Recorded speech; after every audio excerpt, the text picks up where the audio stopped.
Welcome back to Hawk Talk, the official podcast of Hettinger Public School.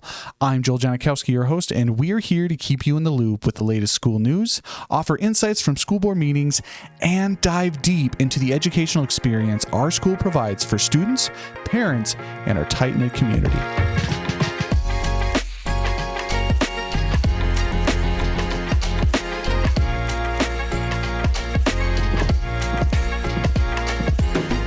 In this episode, we're exploring the profound benefits of learning on the playground and in the gym. Joining us are Principal Dave Erickson and PE teacher Reba Resner. They're passionate advocates for physical education and its impact on students' lives. Now, we're going to go into how the playground and gym serve as vibrant classrooms for life skills. They also promote collaboration, resilience, and empathy. So stay with us as we uncover the hidden gems of education found on the playground and in the gym. Get ready for an enlightening conversation that might just change your perspective on the true essence of learning. Now, let's begin the episode. Hey, Mr. Erickson, thanks for talking today. Thanks for coming in and doing this quick Hawk Talk with us. Really appreciate it. Absolutely. It's a Friday. Willing to do just about anything on a Friday. Oh yeah, absolutely. And right now, like Mr. Erickson was saying, it's Friday. This is the first Friday that we had of the school year. School's just getting started. How are things going at that point? How are things going with that? Well, we always talk, Mr. J, that there's 2 days you really cannot prepare for. That's the first day of school and the last day of school. The biggest thing is making sure that we have people in place. It starts in the morning. The bus is going to make it on time. Is breakfast going to be ready? Yeah. Is something going to break down? Is lunch going to be ready? Are the teachers ready to roll? Which they are. The kids are ready to roll, and then you hit that end of the day, and then the buses are outside, and parents are outside to pick them up, and then you kind of evaluate the day. But I think so far we're where we want to be. Very awesome. And yeah, you can definitely feel that across the school right now is, you have the first day of school jitters. You could feel it across the school. And of course, because it's a very important day, but you can tell by about Friday, that edge has really come off. Oh, absolutely. Quite a bit. So that's been really good. So kind of one of the main things that we wanted to talk about today in this episode was, how the playground and PE are so beneficial. And it's one of those things that's like, yeah, we have it, but maybe we need to talk again about why we have it. So kind of starting with that, you would believe and probably agree with me that the playground and also PE could truly be considered their own classroom. Right? Oh, absolutely. We talk about an extension of the classroom. Yeah. There's so many different areas within the school, whether it's out on the playground, whether it's co-curricular activities. In the old days, we used to call them sports. Now they're co-curricular or extracurricular activities, whether it's speech, cross-country, drama, upload. All the different entities. But yes, I think when we get the kids outside, we want to have a little bit of fun, but we still got to have a few rules that we got to follow. Absolutely. And learning to, follow those rules, that transfers over to the classroom. So absolutely. So, I think it's safe to assume that the playground and the gym provide a space for students to kind of release that pent-up energy, and express creativity. Would you agree? One of the funnest things to do is to go out and just watch kids in action. Okay, yeah. They find a stick and the creativity, right? Yeah. We think that we have to have all these new footballs, volleyballs. I was upset a couple years ago though, when we had to get rid of tetherball. I really love tetherball. Yeah. So evidently somewhere the tetherball went around and got either hit somebody or got wrapped around their neck. But anyway, so we got to be safe, Mr. J. But when we start talking about the extension of the classroom and the creativity and just going outside, getting fresh air and having fun takes a little bit of the edge off for the teachers, for the students. And that's one of those things that I think that we want to make sure that we do.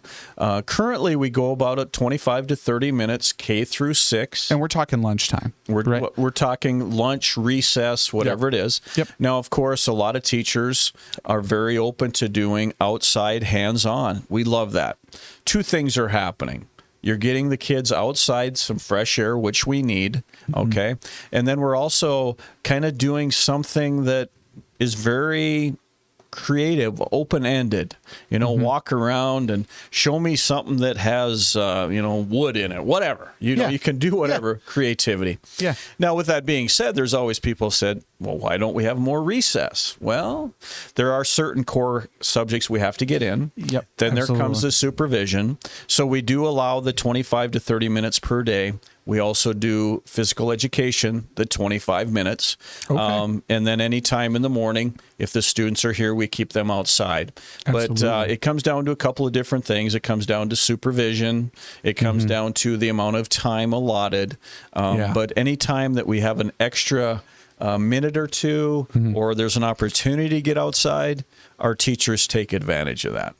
Oh, wow. So, I mean, if you look at the math, they're getting a guaranteed ballpark hour almost a day, because you got the recess, you got the PE, and even a little bit in the morning. I mean, that's putting you around at that hour. Absolutely. Right? So, I mean, they're getting that every day. That's Absolutely. Awesome. So, with that being stated, how does this outlet for energy and expression contribute to an increased focus and improved behavior in the classroom and even at home? How does all of that impact the classroom and the home? I use the example of like a man shed or a garage. Okay. So you go outside and you tinker, right? Yeah. So when we go out, we tinker. We have the kids go outside. Maybe you got a couple of kids that are putting together a soccer game, or maybe they're going on Dillon's field to play a little football. Yeah. Other kids, they're just sitting there, maybe looking at the hornets that are outside today. Unfortunately, we've got a lot more hornets and bees, so we got a lot of new bee sting antiseptics. Okay, gotcha. But I think that when we look at an extension and some of the different things that we do, we're learning outside that, we still have rules. We still have to be polite. We have to follow. We can't push.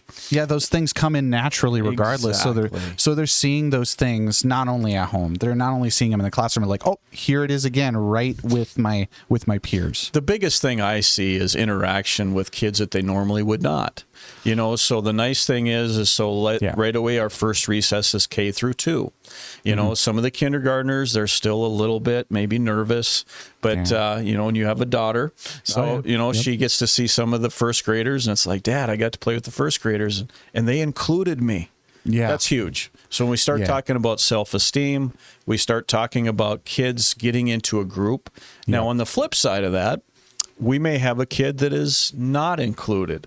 Yeah. So the cool thing that I see happening, Joel, is we have kids that step up. They have integrity. They try to include others. Yeah. And all it takes is maybe myself or one of the classroom teachers saying, hey, this kid doesn't look like they have a lot of friends. Could you help them out? Yeah. That's huge. You can teach that. So when you say carry that over, to me, that's taught at home. So if you have parents, you have an environment that, hey, let's include people. We don't make fun of people. We don't care how tall, short, size, color, whatever. We don't care. Yep. Include people. Yeah. Be a leader. And I think that's where we start that extension. We're a product of what at home is developing.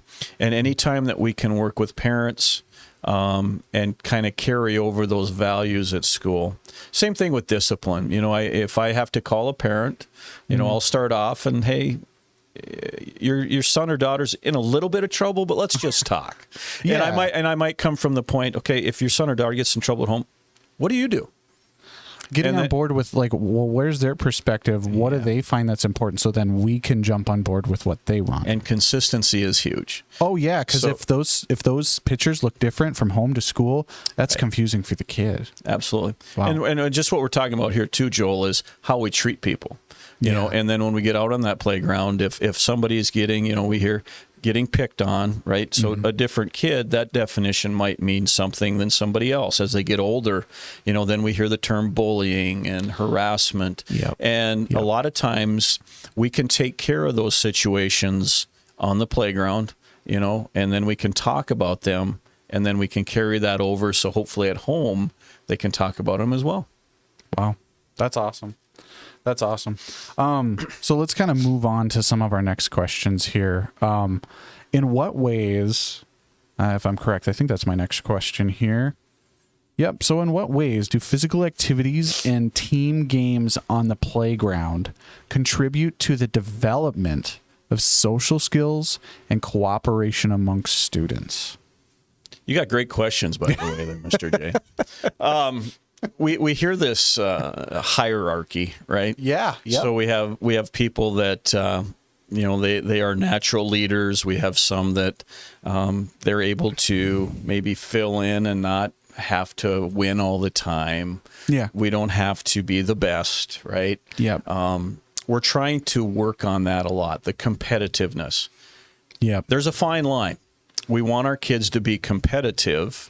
Yeah. But we don't want them to get to the point where that competitiveness puts them out on their own island, where they isolate. Absolutely, because the point of competitiveness is the real goal is to just have a nice close game or a nice competition, because that's where it's really fun and everyone's bringing their best. Absolutely. And the end goal is, yes, to win, but that's such a small facet, because when you got, like, let's say a team or whatever, and you got players who could care less, they're not bringing in that competition. The other team, yeah, they might blow them out of the water, but that really wasn't that fun.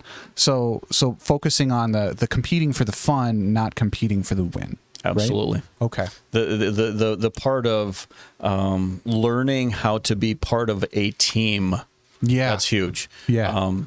There's different coaches that have ideas that give me 2 or 3 great players and will win. I've been at this 30 some years. Yeah. You give me a team that works together, we'll beat 2 great athletes. We'll find that way. If we're on the playground and we've got 2 kids that are constantly having to, whatever game it is, being charged or whatever. I think running the show. This whole persona changed years ago when I was still teaching physical education. The old days, let's get 2 captains, pick your teams, right? Yep. Reason we got away from that is we always had that poor person that was always being picked last. Imagine Mr. J being the kid that's always picked last. Okay. So when we start talking about self-esteem, we start talking about value of themselves. Instead of us having 2 kids pick, we ourselves would pick, and there's a creative way. Hey, 1, 2, 1, 2, A, B. Who has red shirt and black shoes? I don't know. Yep. But you can mix and match, and that's the nice thing about physical education, nice thing about recess. We can get kids together. The old persona also, if I had a conflict with you, the old thing used to be, let's separate you 2. Oh. What I like to do is I like to bring you and I together and say, hey, how do we fix this? Because we're just putting a Band-Aid on the problem if you're in trouble out on the playground. Yeah. And let's say, okay, let's ignore each other. Yep. We know that eventually that's not going to solve anything. So when we start looking at the different values that we're learning, the different things that we need to learn that will carry over into our job, into our other aspects of our life, the teamwork, learning responsibility, integrity, trustworthiness. The one I really love is social justice. Okay. Social justice is if I'm outside and I see a kid that's maybe getting left out by themselves, and I have a kid that walks over and starts to talk to them and say, hey, come play with us today. They're reaching out. They're that social justice. They're helping them, and they're just helping everybody feel better. And those are the types of kids that we want to develop here at Hettinger High School. Wow, that's awesome, and that's kind of a lot to really wrap your head around, because there's so many facets to that. But we could maybe save that for another episode, because there's so much going on there. But why don't we take a quick break from this segment, and what we're going to do is we're going to go into our next segment, and we're going to be talking about how students can learn more on the playground and how that transfers to teamwork in the classroom. And we're also going to dive a little bit deeper into personal growth and how PE and recess can be a really big part of that teamwork in the classroom.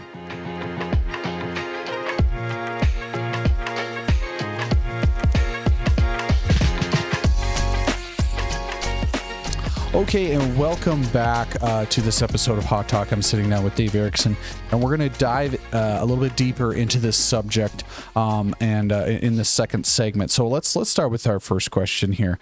So how could we explore how play and teamwork on the playground and in the gym for PE and things like that, how they can enhance classroom learning and nurture crucial life skills?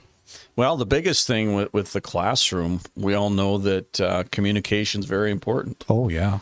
So if you have, the old way of the teacher getting up and, each teacher has their own way of getting attention. They might do the old stare at you, right? Oh, yeah.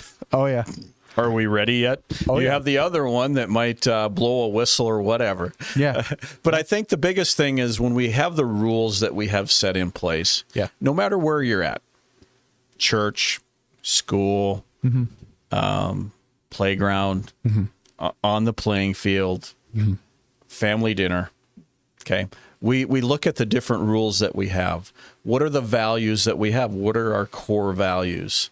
And I think that if we were to go into the elementary right now, Mr. J, and say, okay, guys, what is a value?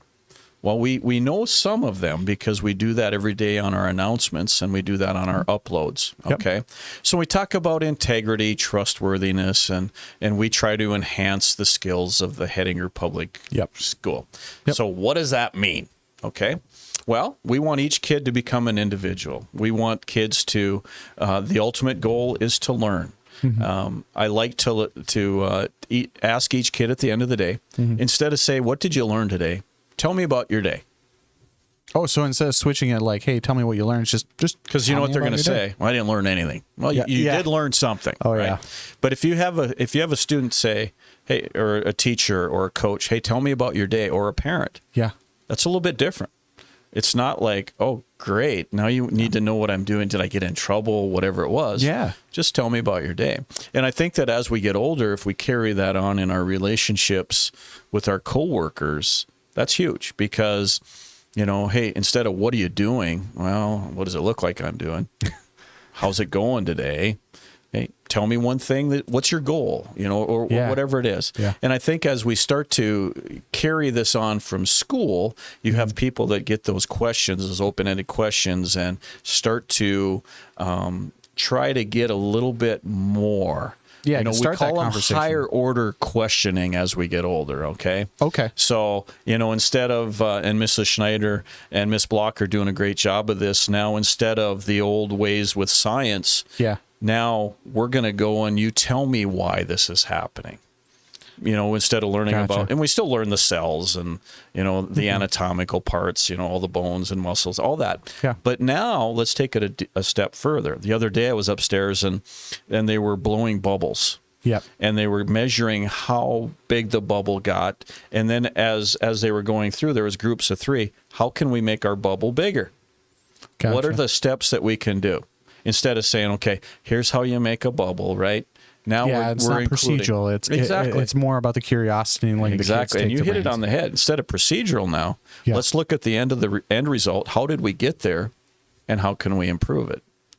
Okay. So the discipline comes in, and discipline we all know we're going to have at our job, in our relationships, whatever we do. Yeah. And it's not the old type of discipline where you have to sit here, be quiet. We have a lot of teachers, a lot of rooms where they're active, but they're under control. And I think we need more of that because who likes to sit quiet all day long, right? No, and some people that's a death sentence. Exactly. You know what I mean? Exactly. We need to be up. We need to socialize. We want people to learn how to interact with others. Yeah. And those are some of the other things that we can do within the classroom to enhance that.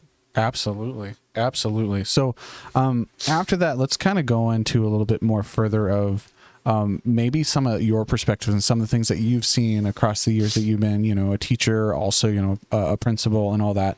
Maybe you could share some examples or stories of students who have experienced notable personal growth and improved teamwork skills as a result of engaging in physical education and or playground activities. So basically where you've seen everything we've been talking about, where it actually came to fruition and where you saw that growth and X, or, A, B, C eventually turned into X, Y, Z.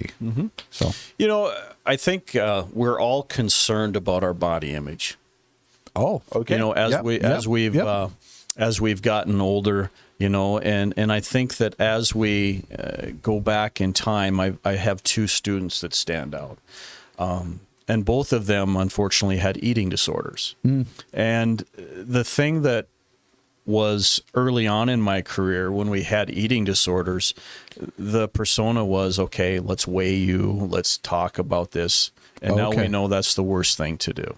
Okay. Let's put gas on a flame. Exactly. Gotcha. So those type of situations, you have to be ready for any type of question. Yeah. But I think the thing with the body image, confidence in yourself, the self-esteem, I've seen so many people, not to name specifically, of course, but that have improved so much just by getting a little exercise. Their confidence grows.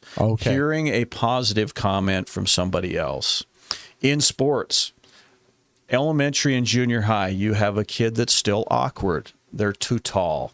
They're catching up to their feet. Okay? Yep. They're in that transition exactly. period. Yeah. We've had individuals through my career that say, well, geez, Dave, how come you're playing this kid? Well, look at his feet. It's kind of like that big dog. It's got big paws, right? It's going to be a big dog. Yeah. Not that big is important, but you can see there's potential. You can see that this kid is still kind of growing in. Think of if you're going to play hockey and you don't know how to skate right away. Yeah. You're out there and that doesn't mean that you're not going to be a good skater or a good hockey player. You have to do the steps. And if we don't give kids a chance at a young age, we're kind of shutting down their potential as they get older. And most importantly, potential for confidence. Absolutely. Yes. Absolutely. So I've seen way more examples of having the right person as a coach, as a mentor, as a teacher.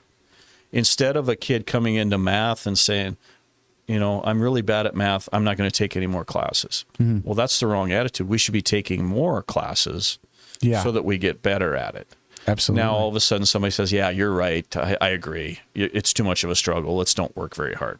Nobody wants to hear that. No. But I've seen many different examples of where kids, they start off, and all it takes is that right person to shape them, help their confidence.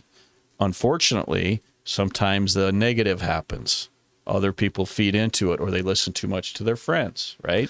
Gotcha. And then they say, well, it must be because that's what my friends. So peers are very influential. Gotcha. Very influential with that. It's always awesome to go back and have students, and I feel bad because I've done this 30-some years now, and they'll say, well, remember me in school? And I'm like, okay. And then they think I'm supposed to remember what year they graduated. Oh, my gosh. Okay, I'm lucky if I remember what year I graduated. Okay. But it's always fun to hear. And then they'll tell you stories. Well, I remember you said this, Oh, yeah. and it's like, okay, was I good to you? I hope I was. Yeah. Yeah, of course. And anything that you do, whether it's teaching, coaching, working downtown at the hardware store, whatever, there's always somebody that you're going to influence.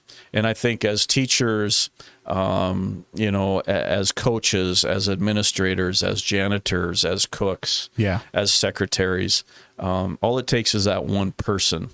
And then that's all it takes to make everything worthwhile. Yeah, because when you have that confidence, kind of going back to that a little bit, that's half the battle of doing anything, whether, a tedious task or a challenging task. Absolutely. Is that if you have that confidence, or more importantly, someone who believes you can do the task, whether it's easy or hard, that is half the battle. Oh, absolutely it is.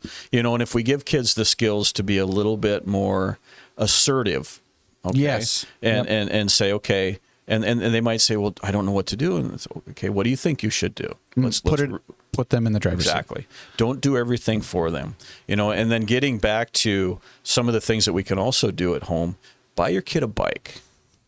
Yeah. Okay? Yeah. I was pumped last summer. My grandson was out with his bike gang. Okay. It's not like awesome. It's not like the Sturgis boys, but there was about 5 or 6 of them, and they rode bike all over town. Okay. It was awesome because I like to see kids on bikes. I like to see kids walking. It's too easy to go pick them up, drop them off, And I get it, maybe they're far away, but yeah, there's a bunch of variables possibly involved. So those are some of the things that we can do as well, because that gives them that independence, and the independence creates that ability to believe in themselves. Absolutely, that confidence. Absolutely. Gotcha. So doing small things like that, obviously having those talks and believing in their best and what they're capable of, but also giving them activities that will help self-build that automatically for them, like biking. And what I've learned through my years is have them be a part of the solution or the plan. Okay. So if a kid is, let's say that they're tired all the time or they're on their games, hey, let's find a solution here. How long do you think we should be on that, really? Instead of 8 hours, really? Yeah. Okay. So let's find a solution here. Let's get a plan, and we've made the deal at lunch or dinner. There's no cell phones. I like that because then there's conversation. Or as I get older, quiet is nice too. It is. Actually, that's one of the things. I mean, I'm still a very young parent, very new parent. It's really cool to see when they don't have anything to do, how they'll find something to do. And how, when they learn that skill, how valuable that really can become and how great that is for them. Because that's, again, them flexing that independence, that self-confidence, being able to do things on their own, being more proactive and assertive. And that's our goal. It's kind of scary because I had a parent last night. We were up in Beach playing football, and they were talking about driver's ed. And that's 14, and they're like, "Oh my God, my kid's going to be 14 and have a 2,000-pound machine, right?" Yeah. And I said, "Yeah. So, I better work on some responsibility skills and things like that." So, absolutely. Yeah. So until it's too late, until they're behind that wheel or they're doing other things, we've been doing things to get them prepared, and. It's everybody. It's in school. It's at it's everywhere, wherever. If they have a job, their employer's helping them too. So we'll get there. That's the goal in the long run. Yeah. Do the right things. Get exercise. Have fun. Yeah. And the other thing about the recess is we've really stressed with our teachers. We don't use taking recess away as a punishment.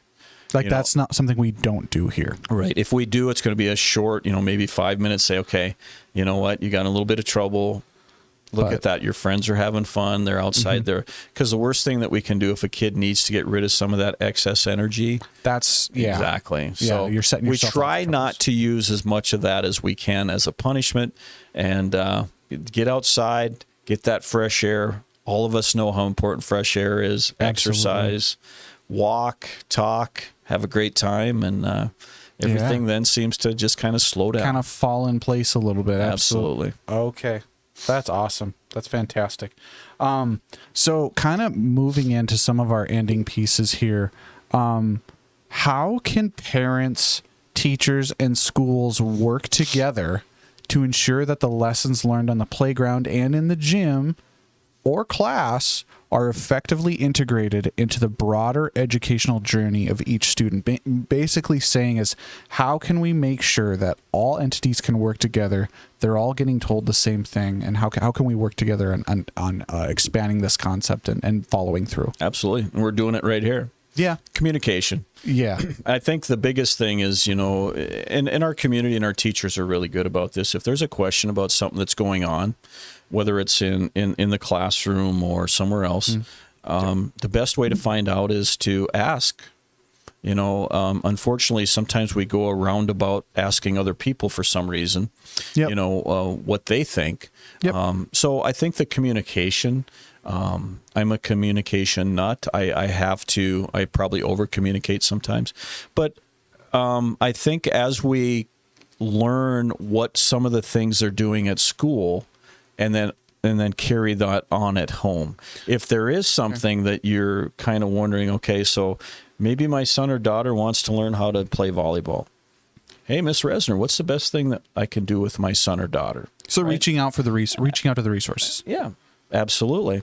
Reach out to them. Look, we do go on the internet. I don't know, for some reason we think that that's golden all the time, but it's a starting point. Yeah. But I think that, the biggest thing, talk to people that are doing it each day. There are a lot of people in town that have degrees. We have great medical staff.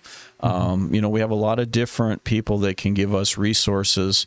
But the key is getting started somewhere. Starting. Exactly.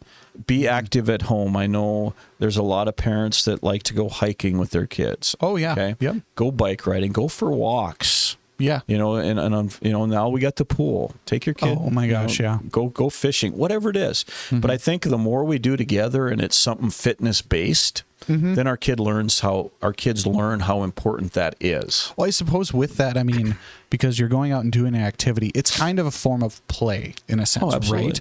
But play can exist without rules and guidelines and certain things that also exist in the classroom, which we kind of talked about earlier. And I think we forget that kids have stress too. Yeah. So when we talk about the best way that you and I relieve stress, number one for me, Joel, is exercise. I think you're probably the same way. Yeah. Maybe it's listening to music, reading a book, whatever it might be. Yep. So we got to remember that kids have stress as well. And if exercise is one of those biggest ones, let's go together and then let's talk while we're exercising. Absolutely. Go swimming, go work out, whatever it is. Absolutely. And you're never too young to start. And the cool thing about that is you're killing so many birds with one stone. Obviously, yeah, it's exercise. You're building that autonomous confidence with them. Absolutely. You're spending one-on-one time with your kid. And honestly, you're probably just going to enjoy it in general. So Absolutely. You're killing so many birds with one stone. Absolutely. Yeah. Sometimes the best form of communication is listening. And I think that, and I make a point to that anymore. And, okay, so if somebody's talking, just listen. And if you're out walking and your kid all of a sudden just, wow, they talked more than ever, just let them keep talking. Yeah. Because that means you're heading in the right direction. Yeah. Wow. Yeah. So that's awesome. That's pretty deep, right? No, but that's exactly why we have this podcast. That's exactly why we're bringing these conversations because, obviously you and a whole slew of our staff have this really valuable information that, we try to teach, but sometimes it's really nice as an adult who's outside of the school system, who used to hear it all the time, who now may not. It's nice just to get that reminder of, oh yeah, that's right. That's why we do that. Absolutely. Yeah. So, all right. Well, Dave, thank you very much for coming in and doing this podcast. And thank you guys for tuning in. And we'll go on to our next segment with our PE coach, Reba Resner.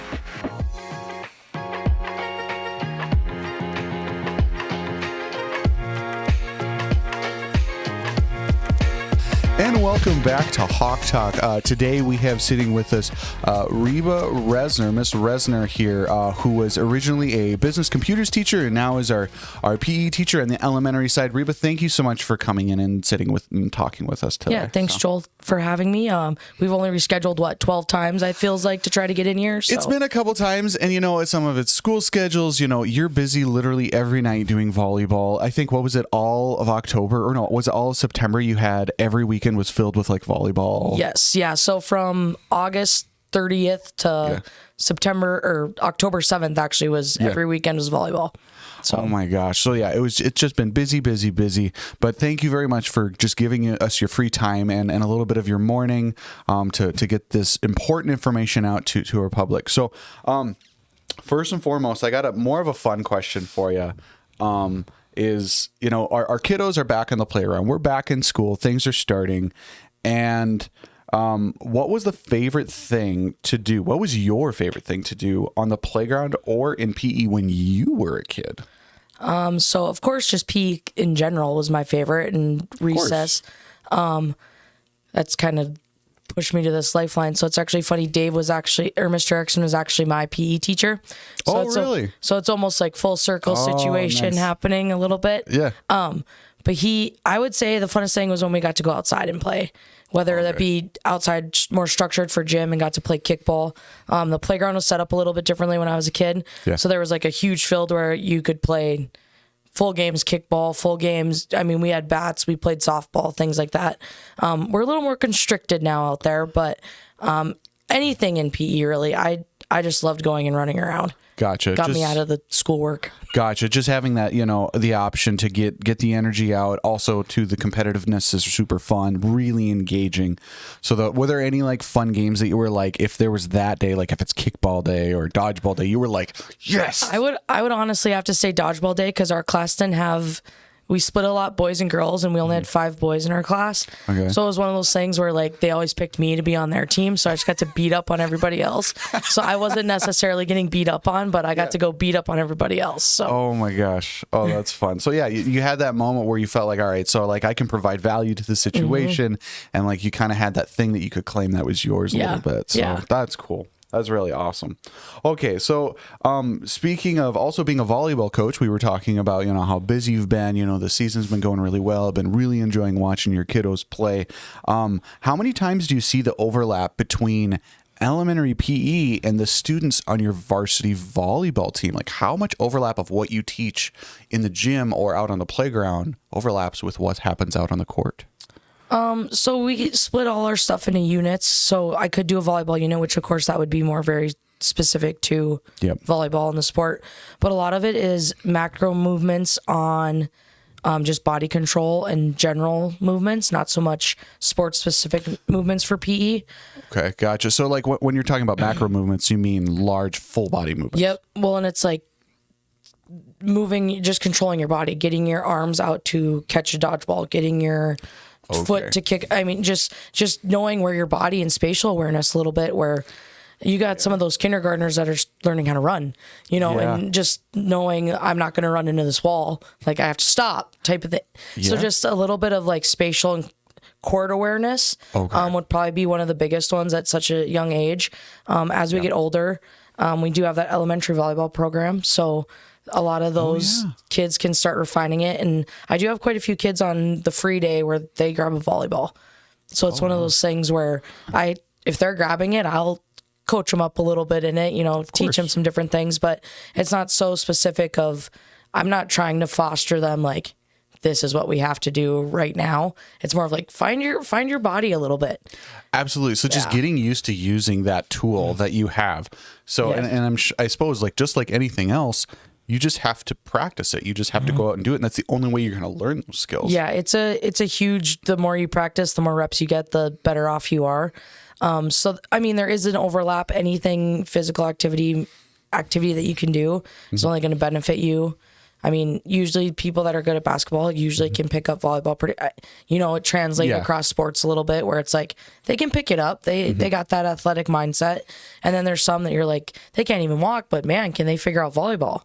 So it's kind of one of those things that it's like, hey, they can't dribble, but they can serve or something, So there isn't one that per se you would advocate for more over the other as far as what allows you to learn those full body movements. It's really just what works best for each individual. That's what I think. I think like I said, when you get to the high school level, you got to get a little more sports specific on, we're learning how to dig a ball, we're learning spike a ball, things like that.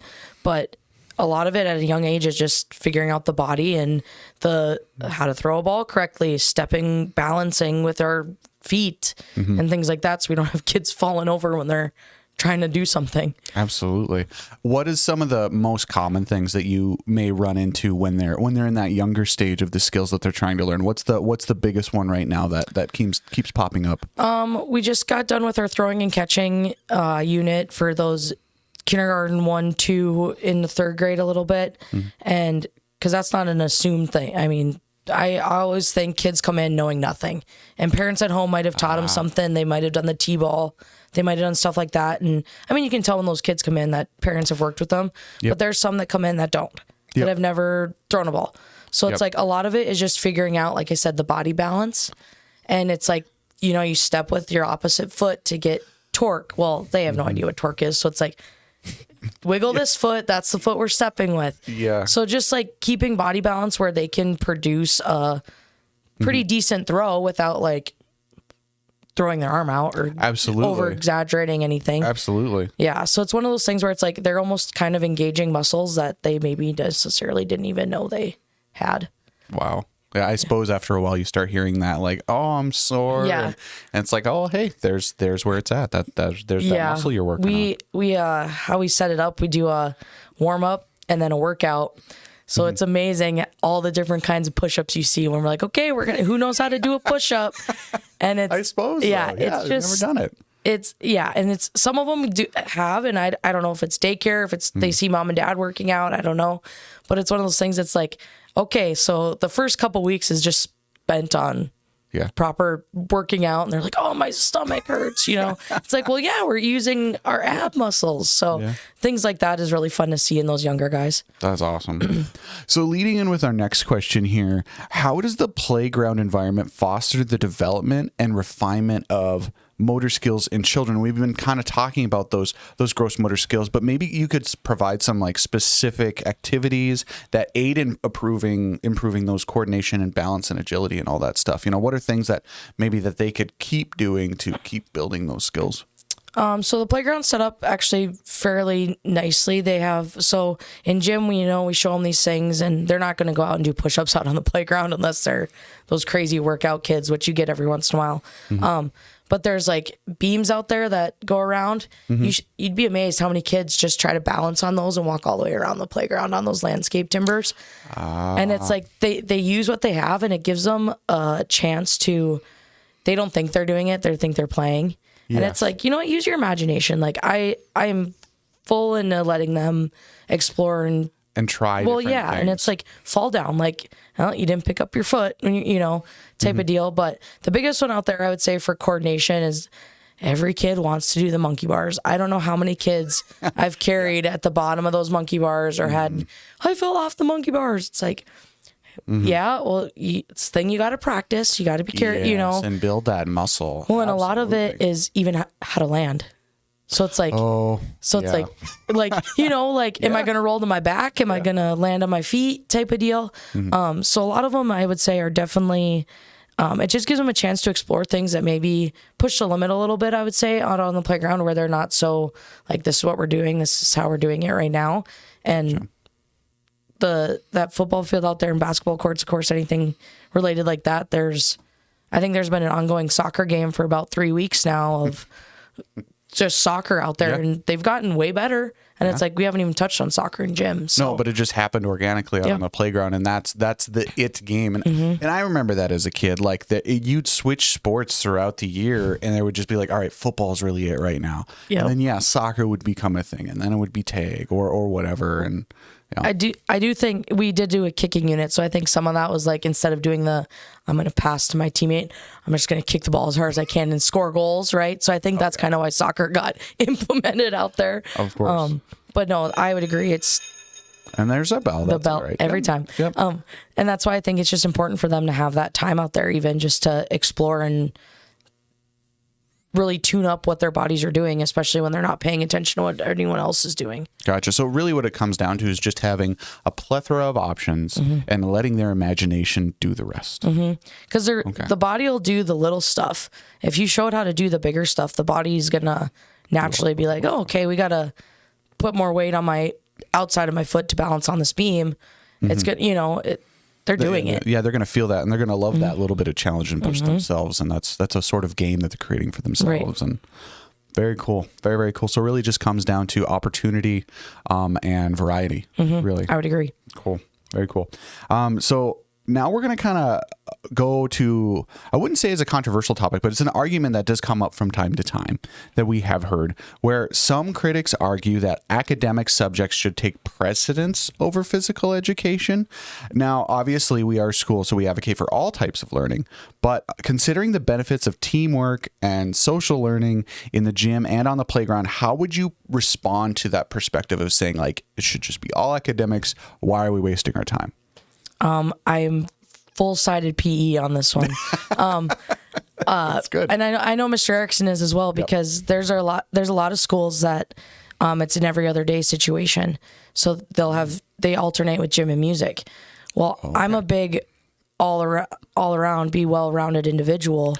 Yes. So yes, you need your math, your sciences, your histories, all that stuff. Like, I'm not saying that, but that 25 minutes of gym might be the only class that a certain kid could exceed in and make their day, where they might struggle with the reading and everything else all day. So they're just beating their head against the wall, lost in class. Yeah. So it's that one moment where they're like, all right, awesome. I can be celebrated of being myself and my unique abilities. Yeah. I can come in the rest of the day. Yep. And then it's like, depending on, I've seen a lot of things with kids even changing gym time these last 2 years. It's like, they benefit from being in the afternoon because they're kind of getting that droggy, like, oh, I'm sick of being at school. But it's like, hey, well, let's go. We're in gym. And it's a complete flip of the switch.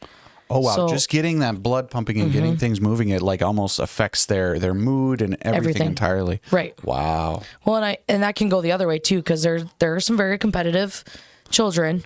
So and it's like, that's normal. Yeah. So it's like PE can kind of might ruin that for that day. And they so I think PE is the only class where you'll really see that more emotional side of learning. I'm not going to be like, Joel, 2 + 2 is not 5. It's 4. Well, you're probably not going to throw a fit on that. It's like, okay, I got it wrong. No. Yep. But it's like, I get out and tag. I got some kids that will cry because they got out. Well, I suppose because they're trying so hard. They're so invested into it. They're giving as much of their being as they possibly can. And then when sometimes that doesn't work out, they probably take it really personally. Yeah. And then the biggest thing for me is like, hey, that's part of the game. That's not everything's going to go your way, right? That's part of the game. Yeah.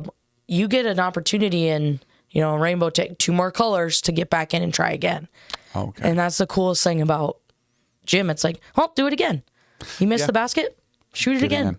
Which I suppose kind of brings in a little bit of that resilience coming in there, and they're practicing that in small steps. Yep. Some kids from last year to this year, even you can see, they're not doing that crying anymore. They know that's part of the game. And it's like, yeah, they got tagged, but it's like, okay, you've grown up a little bit. You figured it out. And that's the cool, like, it's so cool to see that with kids. Where something just all of a sudden starts clicking. Yes, it's like, it's just a different development of completely. the beat. And then it's like, hey, they're not throwing the fits and reacting like just mad. They can handle that emotional a bit and be like, hey, I'm mad, but I'm going to try harder because I'm mad about it. Yeah, using the energy and putting it into the right channel. Yes. Yeah, that's really cool. So then we touched a little bit on that perseverance part. I got a question that's related to that, where what role do physical activities play in building resilience and perseverance, which we were kind of talking about? And how do these qualities translate into academic and personal success? So basically building those resiliency skills, where do you see that build into also back into the classroom, and then also just as that human being as they grow up?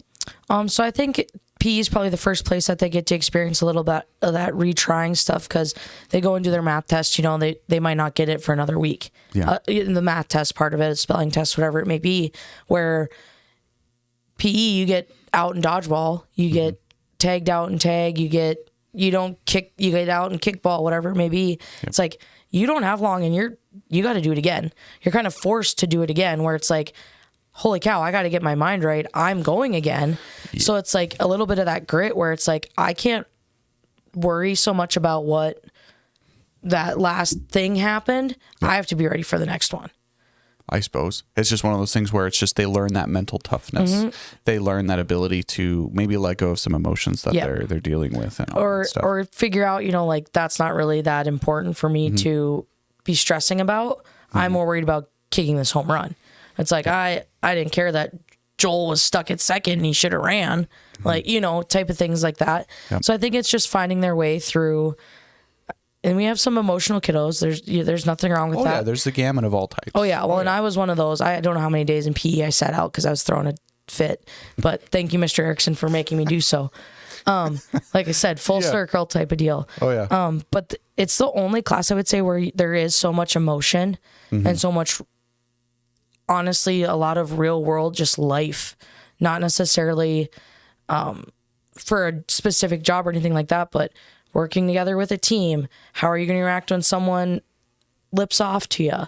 How are you going to handle when you didn't get picked on whatever team? And it's kind of that first time where kids are like, whoa, they kind of feel that. And it's like, it's different if you're just playing at your house or daycare. Everyone's just playing. Yeah. Or it's like, gym, okay, now we got kids picking each other's teams. We got all of that becomes like a whole thing in itself. It does. Absolutely. Yeah. So kind of with that too, with that resilience, I'm sure you've experienced that yourself, where you've had to get your mind right, you've had to learn and practice that skill, and I'm sure that's affected you on a professional level. I'm sure that's built across and going into college and then learning to deal with the challenges being a teacher. I'm sure that's affected you as an individual. Oh, for sure. Like I said, I don't know how many days in PE kickball, I got to sit out because I threw a fit. Yeah. And at the time, Mr. Erickson was not one of my favorite. But like I said, yeah, coming full circle, it's like, okay, you know what? He was definitely helping me. Like he did exactly what he was needing to do. And now I see it. It's like, I get it. Like, it clicked for me. Like, I get it, Mr. Erickson. Hey, like, thank you for doing that. And I've told him, I said, you know what? I really appreciate that you didn't give up on me and just let me throw my tantrums, that you held me accountable for what I was doing. Absolutely. So just giving you that practice of accountability and and all of that. I'm lucky enough because I get to come back to PE. So it's like, most people sitting at a bank might not see so much of that, but you still have, it's all across all avenues where it's definitely life skills being taught, even though they think they're just running or they think they're just playing a game. But absolutely, it's something that's transferring not only back into the classroom, but probably back home and for the rest of their lives. So it's a great time for them to be able to have access to that practice. Yes, I would. Absolutely. Yeah. That's awesome. So I got a final question for you, and we'll wrap things up. How does engaging physical activities, whether it's in PE class or on the playground, positively impact mental health and contribute to stress reduction, anxiety relief, or just feelings of well-being? Basically, how does that affect the person's kind of mental well-being and just how they're generally feeling as an individual? I mean, how do you see that impact them positively? So I would say, any working out, there's all kinds of articles and theories, tests, all this stuff, where the brain releases those endorphins, where it's like, hey, I'm doing something physically active, it's naturally going to release those chemicals that. So when you're working out, you're actually getting like a kickback of dopamine and all of those chemicals just because you're moving. You're moving. Gotcha. Yeah. Okay. And like I touched on a little bit, like that could be the only class that kid might exceed in. So it's like they've kind of been not put down all day, but feeling a little sluggish, a little, I just got to read this story again, and then it's like, hey, let's go. I get to go to gym. And then they get that kind of mental well-being kickback. That boost. Yep. Like, wow. And it's almost like you can see them like the teachers might not like it because they probably come back to class a little amped up, but that's normal. Yeah. But you've been in my gym when there's classes in there, and I have a lot of teachers come in that are like, how do you handle this? And it's like, this is their time to let it out. To let loose. This is their time to run around and burn that energy, whatever they need to do to get, hey, I got 2 more hours of school. Yeah. I got an hour, and I'm okay with that. And I suppose, you being one of those kids who really needed that class, who really enjoyed that so much, you're like, dude, I get it. You go nuts. Yeah. And for me, it was, like I said, it was definitely, I wasn't horrible in school, but definitely not top flyer. So it's like, so it's one of those things. It's like, I got 20 minutes till gym. Let's go. I can, and then it's like, okay, gym class, cool. Probably got in trouble. Had to sit out because I was too amped up and Mr. Erickson sat me out. But then it's like, okay, I'm ready for the rest of the day type of deal. And I just think any physical activity, even as an adult, like frolfing, you and I both frolf, makes me mad, right? I get hit a tree, I get mad. But just being out there just makes you feel better. You do, especially by the time you get to that whole 9 and by the time you circle back, you're like, oh no, I'm glad I did this. Right. Like you have that good feeling. So yes. And that's what I think any physical activity does. And it's huge at school because I think a lot of these, not a lot, I would say there's definitely some kids that go home and mom and dad are kind of, here's the tablet or the TV's on, which is heartbreaking. And because you can tell when they get here, it's like, they didn't do anything last night because they can't even they're do a sit up right now. Yeah, absolutely. So it's like I love having that at school where they're forced to do something physical every day. Absolutely, and having the opportunity to do it. Yeah, the opportunity to do it is huge. And kind of like you said, some schools, they do it every other day. So, imagine those kids who have that pent-up energy and they can't. Right. Or the kids who probably should, but, they have the other. Well, and that's where recess is such a huge thing. Yeah. Honestly, because it's like, they might not be more controlled, but they get to explore what their body can do out on that playground. Absolutely, which leads to that that mental well-being and feeling better and getting all that energy out and feeling more balanced as a human being. So yep, 100%. Very cool. Awesome. Well, thank you very, very much for coming in and finding time to meet with me today and to talk with us and share all the awesome insights that you have. Just thank you very, very much. Yeah, you're welcome. Thanks for having me.